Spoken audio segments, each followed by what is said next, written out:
Where do you stand right now with injuries in terms of the health of a couple of your guys? I know Terrence Garvin good to go for this weekend? Like I said last week, I mean, we'll talk about injuries when guys are out, so we're about to practice here in about an hour and a half. We'll see who's out there, and if they're out there, we'll coach them. If they're not, then we'll evaluate them day to day until they're out, and then we'll make that decision, and we'll tell you when guys are out. Jarrett Lee, a couple of years ago, he had that fairly remarkable, I think 7 interceptions, return for touchdowns. That's difficult, I would imagine, for anybody to get over. You know him. What about him to be back in this position where they call it on him, he's ready? That seems to be way in the past, and they look like they're moving forward pretty well with him. Yeah, I've known him for a long time. His dad for a long time, goes back to West Texas.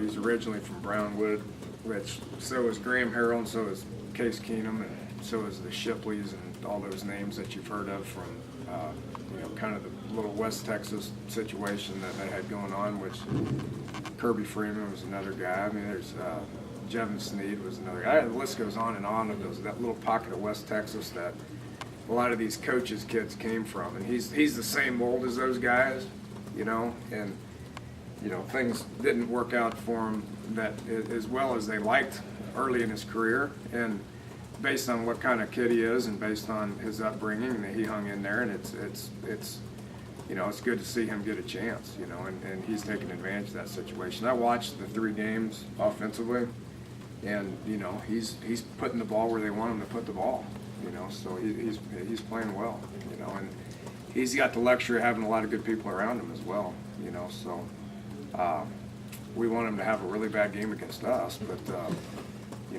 from me knowing his family and all that, it's good to see him out there. You mentioned a lot of good people. I get the Shepherd kid back this week too. What does he add to that receiving corps? I watched him when he was a sophomore in high school, and it was a very impressive 5A Texas highlight film a long time ago. So he's got ability. So does they got a lot of guys with ability. Good news is there's only one ball, so that ball can only go to one of them. Our job is to figure out which one it's going to and stop it. Getting back to the offensive line, do you feel like in terms of character and just facing adversity, you'll find out the most about your offensive line this week from the talent that LSU has on defensive line? Yeah, so far to date, that's obviously true, and I haven't looked at any of our future opponents. I hope they don't look like that, which they might, but they are, and then we'll be prepared to block them, I mean, that's – yeah, it's a challenge. It was a challenge for us last year, West Virginia last year, when we went down to LSU and blocked them, not all the time, but, our guys have been in that situation before and know what they're getting up against. You mentioned that this week's game is no bigger than Maryland, no bigger than Bowling Green. Why is it important for you guys to believe that? Why is it important for you as coaches and to deliver that message to the guys that this week is no bigger than any other game you have this season? Well, they all count as one win, which, if you put that much into one, then it takes away from the other. And, you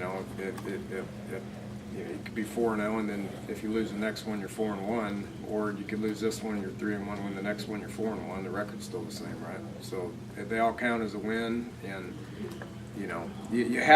teams that win championships have to have the ability to be able to understand that. And have to have the ability to be able to prepare each week the same and put yourself in position to understand what your opponent's doing and understand what it's going to take to win the game. And that's the only way you can win in this profession. There's parity is obviously upon us, and we got a lot of people on that schedule that are capable of beating us. So our job is to prepare the same way each week to try to get the win, regardless of who it is. Coach, having the college game day come here and the prime time game, how much, in terms of publicity for your university, how good is that for you guys, and then what's the atmosphere that you expect inside of that? Yeah, without a doubt. I mean, it's good. I understand it. I've been there before, and it's good for, the excitement level is good, and the amount of eyes that are going to be, looking at our facilities and our stadium and our the city of Morgantown and the state of West Virginia, for that matter. The amount of eyes that are going to be looking at it, I think, is going to be very positive for, not only the football team but the athletic department.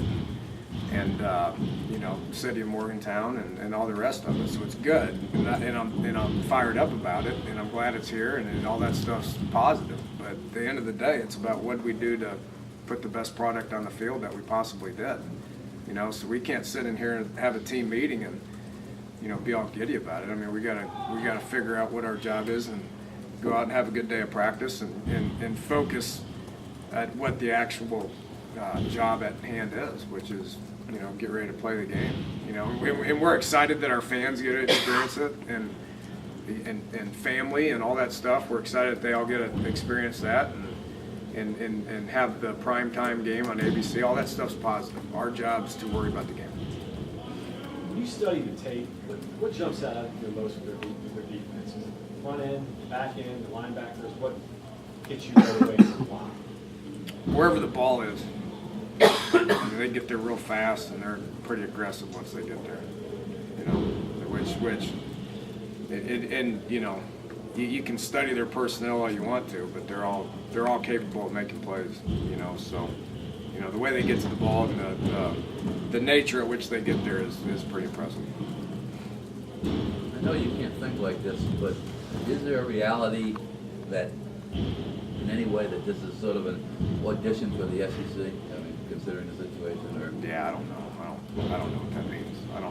I have no conversations with that at all. I really don't.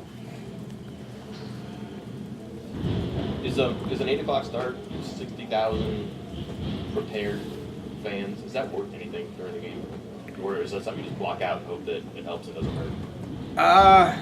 Yeah, I think it can make a difference. You know, I really do. I mean, that's, you know, last week was, I thought, a pretty good atmosphere.